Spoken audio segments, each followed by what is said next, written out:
Today, a story on Dalal Bobo, a local middle school teacher working in Ontario, Canada, reported that she had been harassed and threatened by a stranger while dropping her children off at school.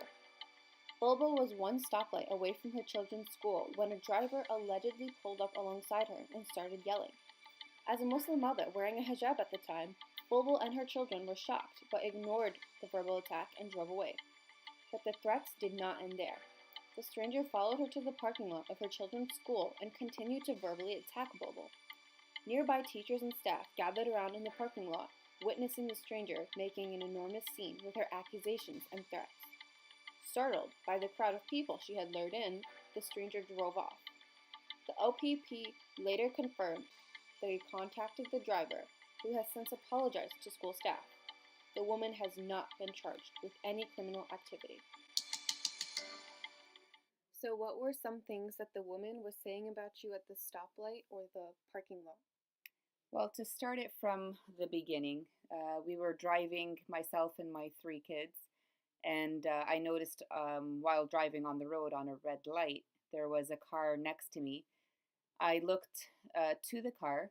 The lady seemed kind of frantic in her car, yelling and seemed distraught. That's when I rolled down my window and I thought she was going to ask me for directions, ask me for something, or maybe my window was or my door was ajar. But that's when she started hurling swear words and threats.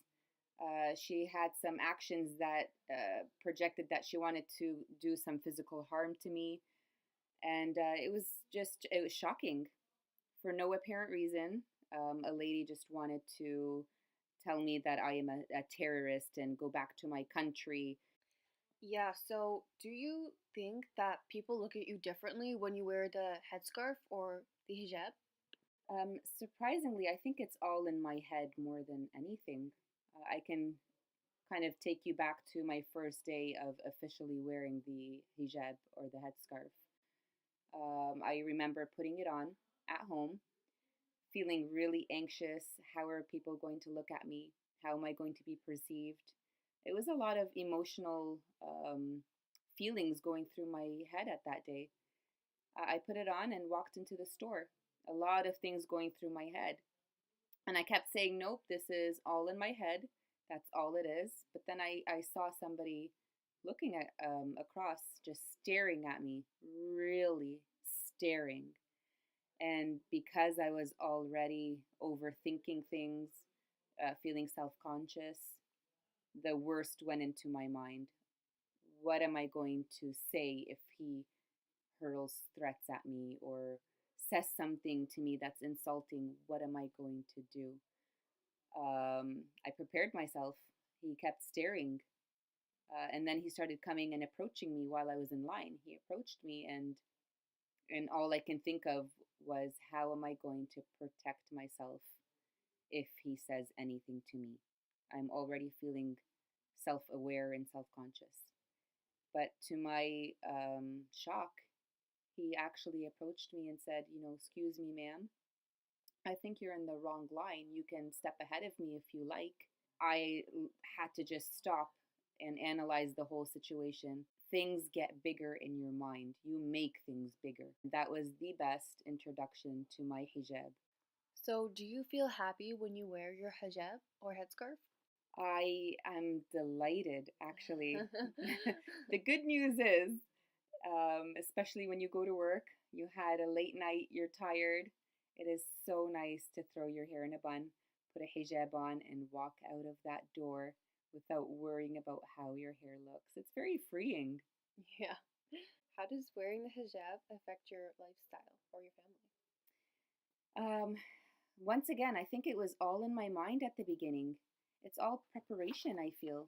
If you overthink things and you make it bigger in your mind, it will be big and it will create hurdles. Um, it still does. It's a mental game. Right, yeah. I think I have to just remember that it's just material. That's it. So, have you ever felt embarrassed wearing your hijab in public? Um, the only time, probably when I'm at a beach or a resort and Everybody's dressed the way they are, and here I am. And I'm the only person that looks like me, that's dressed like me. And I know it's all in my mind, but the one thing that I have to say, I have to stop myself, check my thoughts, regroup, and say it's just material. This shouldn't stop me from being there. And when people do look, because it happens, they do look, it is different. People are curious. I look back and I smile. Can you explain the importance of wearing the hijab or headscarf and what it means to you and to your religion? For me, it was particularly kind of hit me because I wanted to focus on me, my inner self, of how to present my inner self the best way I can to the outer world. And I wanted people to look at me for me.